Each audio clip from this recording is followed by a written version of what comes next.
Well, good morning. Good morning. Welcome to the, put my water somewhere, Grants Pass Center for Spiritual Living.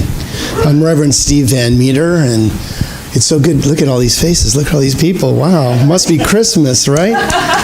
Well, thank you all for making this your spiritual destination this morning. I know you have a lot of places you could be to express, but you chose to be here, and for that we're very grateful. And this December theme is happiness and fulfillment. And today's talk is the will to live. Do you have the will to live? You wouldn't be here if you didn't, right? This is from Ernest Holmes' book, This Thing Called You, and he says, "Know that the Spirit is right where you are. It is the very essence of your being. It is the center as well as the circumference of your life. Spirit is the center and circumference of your life." Or, as I like to say, there's not a spot where God is not. Even when you don't think it is, there you are. How cool is that to know? I mean, it's one thing to think about, okay, God is everything.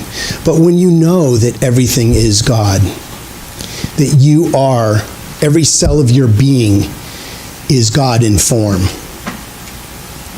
and so is everybody else. That you are unique. You are one of a kind. God expresses as you only one time. You're a creative genius in your own right. You picked your favorite color. You picked the home you live in. How you dress yourself. Most of us picked our own clothes this morning.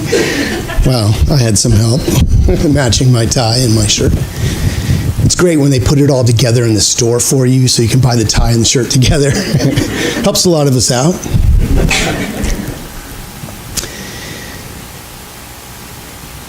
Here's another quote from Ernest Holmes. He says, "The science of mind conspires with us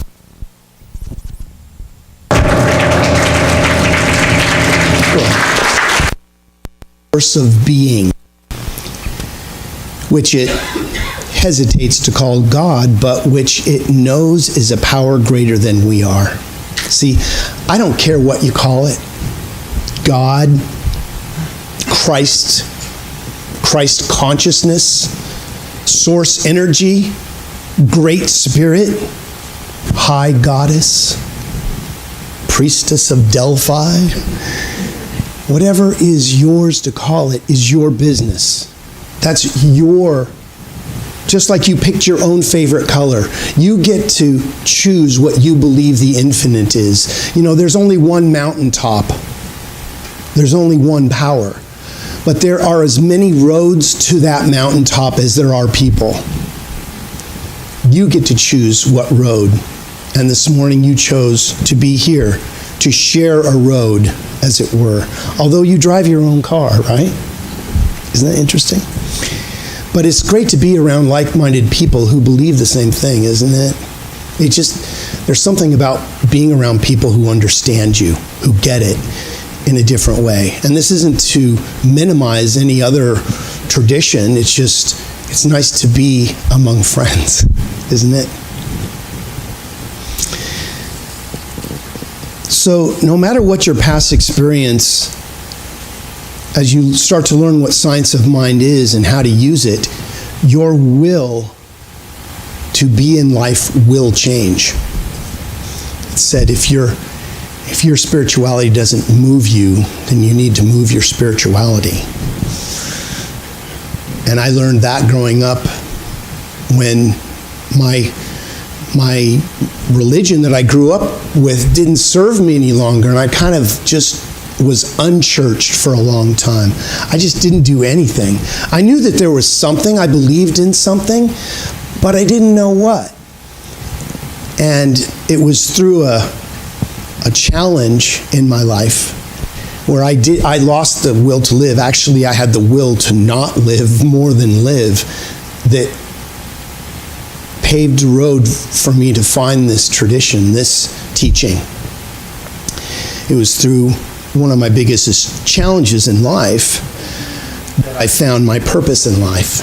Isn't that interesting how that happens? You know, it's darkest just before dawn, or some say it's darkest just before it goes completely black. But from that darkness, there's an openness. There's an open opportunity to choose again. And we're never on the wrong path. You're never not doing what you're supposed to be doing. Even if you've been led astray, as it were, it's always leading you back to something else. If we look at the greatest challenges we've had in life, they've been our biggest assets. They've moved us into another way of thinking, possibly, that we wouldn't have moved any other way. I call it that old, you've heard it before, the 2x4 experience. Enough life happened that it knocked you into next week. And I like to think of it as an angel wing now, brushing my face rather than a 2x4. Because you can learn through 2x4s, but I choose angel wings now. But you must be willing to change. To change your thinking and change your life, you must be open to change. We're such an interesting species. We don't want anything to change, but we want everything to be different. I want everything to change, but don't change anything on me because I don't do well with change. Ernest Holmes says in The Science of Mind, right in the beginning on page 29 and 30, to learn to think is to learn how to live. For our thoughts go into a medium that is infinite in its ability to do and to be. Man, and this means human, by thinking, can bring into his experience whatsoever he desires if he thinks correctly and becomes the living embodiment of his thoughts. This is not done by holding thoughts, but by knowing the truth. By knowing the truth. I was told to live because at one point I didn't want to. But once you learn that you're going to live anyway, even if you maybe make a transition, you never die. And once you grasp that, a fountain for me was discovered within myself of well-being. That all of a sudden it was this sourceless, never-ending flow of my next greatest yet to be, a new idea, a new opportunity. Someone called me, or I found a connection somewhere. It's a miracle. But something happened because I was open, or as my dad says, always leave the window open an inch for a new idea to blow in. The will to live and be happy is necessary to our physical well-being. No one can travel the new road for us but ourselves, so we must decide that life is for us and not against us. What was it for you that brought you to the point where you found that life was suddenly for you and not against you? And I still waffle at times. Sometimes it feels like everything's against me. It's right then that I go into prayer. My challenges, rather than sitting in the challenge too long, are now things that call me into prayer easily. I'm going through not too much of my personal situation, but I'm in the midst of buying a house. If you've ever bought a house, that experience of yes, this one, no, that one, yes, this one, oh, the loan and the bid and the buyer and the exceptions and all the stuff that happens. I'm just like, at one point I was just like, whatever, you get worn down by life. At some point in your experience, don't you just throw your hands in the air and go, okay, God, whatever, because you're so frustrated. I was literally almost in tears just because of the process of it all. And I realized, you know what? I have to give this thing over to God. I can't, I've tried figuring this thing out, and then, I called a practitioner, right? I could pray. I can't figure this out on my own. Here I'm a minister of my own life. And aren't we ministers of our own life? But sometimes we get so close to it that we can't see the forest because the trees are in our face. And that's when we need to call somebody and reach out and go, you know what? You're not emotionally involved in my situation, and you can see clearly, and you're trained in prayer.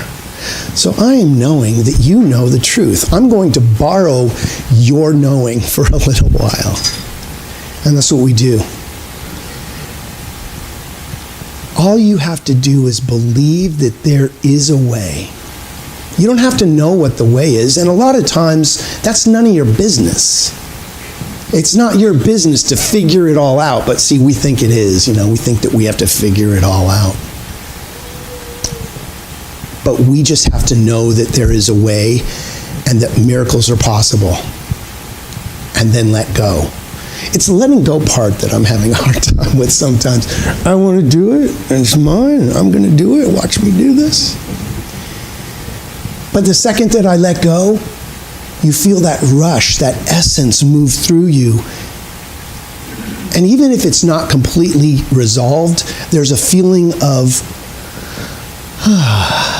this is, it's going to be really neat how God works this out, because I ain't got a clue. And that's when the infinite can take over.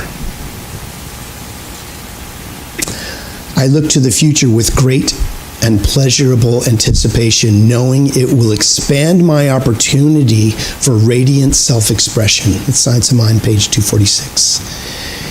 Once we're open to that radiance of self-expression, the will to live comes about. Sometimes it's through the willingness to wrestle with it that we get worn down enough that we can open enough to a new idea.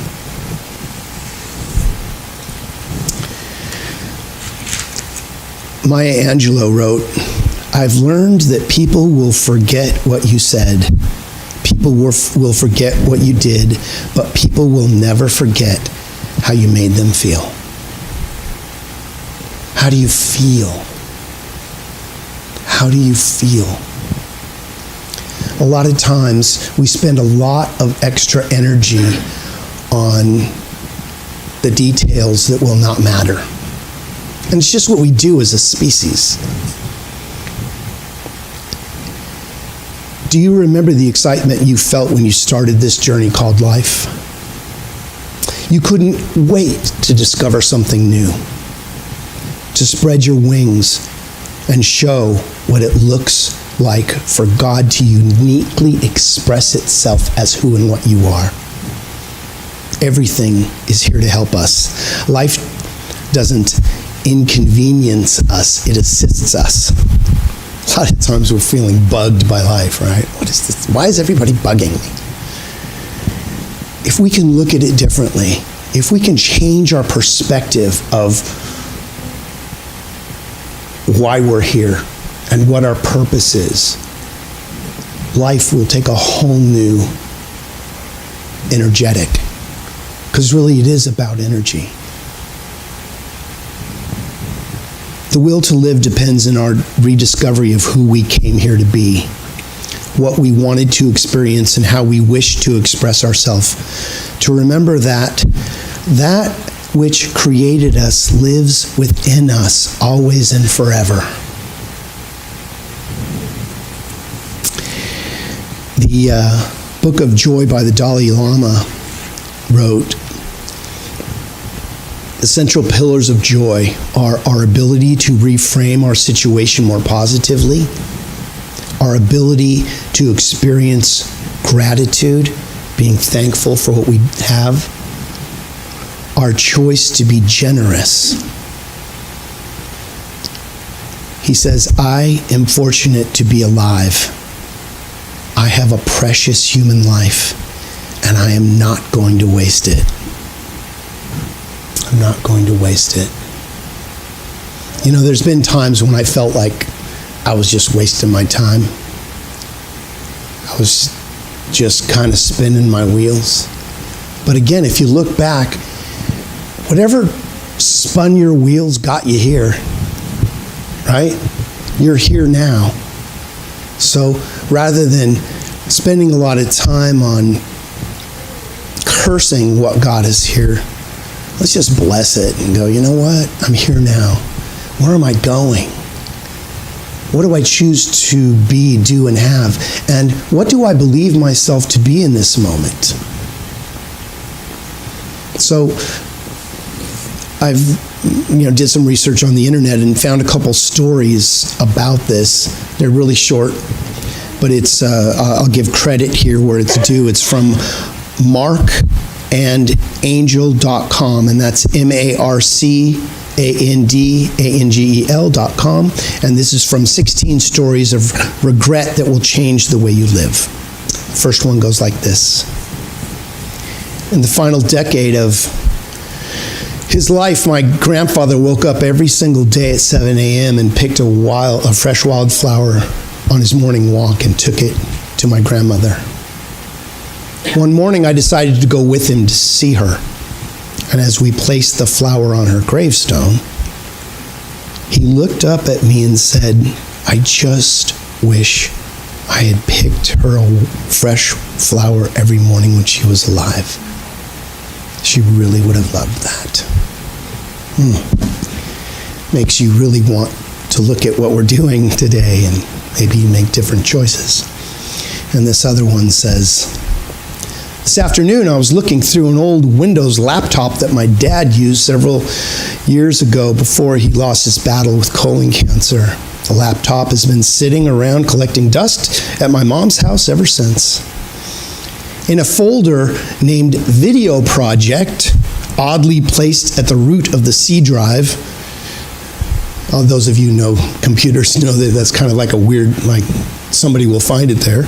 I found a video file my dad made about a month before he died that my mom and I had never seen before. And in a 15-minute video, my dad talks about my mom and me, how grateful he is to have had the chance to be part of our lives.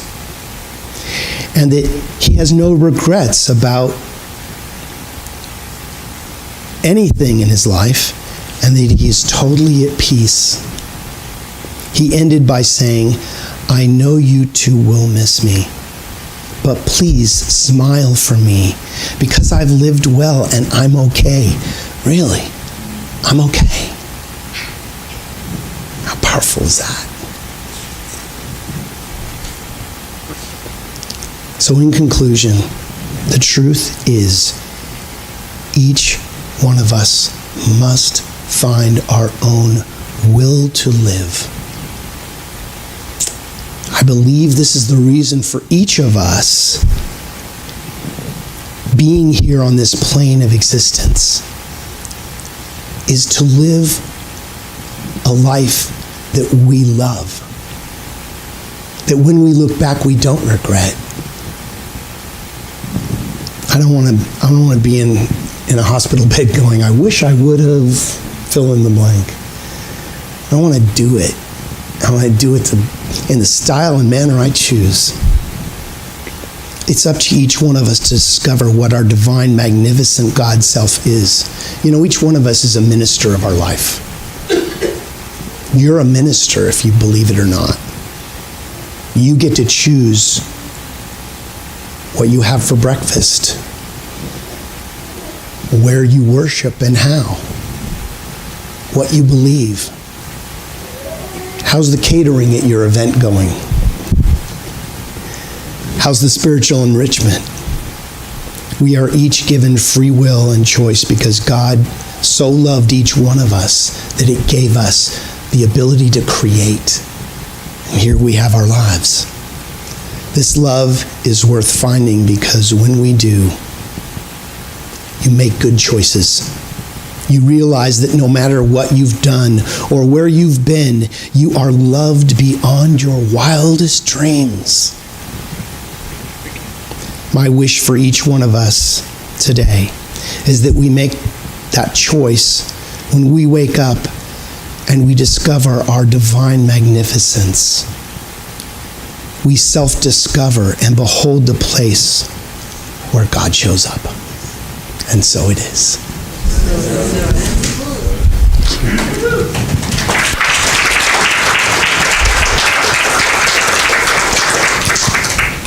Well, it's time for our healing prayer. So if you'd like to just close your eyes if that's comfortable for you, or take a soft focus on the candles or the flowers, let's just go within and follow our teaching and remember who we are. So I invite you to bring to the forefront of your consciousness what you believe created you. That power that guides the stars, that causes the waves to crash on the beach, that allows each individual wave to subside back into itself, and identify with that power. Each one of us is a divine expression and outpicturing of love itself. And as such, each one of us has the power of creation to think, to choose, and to love. And as we bring love into everything that we do, we bless this thing called life. I may not know what your situation is, but I know the power that created you does. And as we turn into that power literally turns into us, because it is all we have ever been. But giving it conscious knowledge allows it to be active in our life. We give it permission to have its way in our situations, that allows it to express as the miraculous energy of healing, the miraculous energy of revealing divine right purpose for our lives. For each one of us has come here with a reason.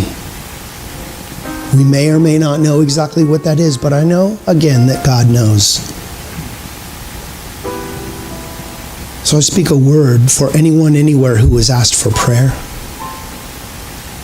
And I know that as we activate the healing energy of the divine creative force, that it moves in our lives in such a way that allows the healing in our body,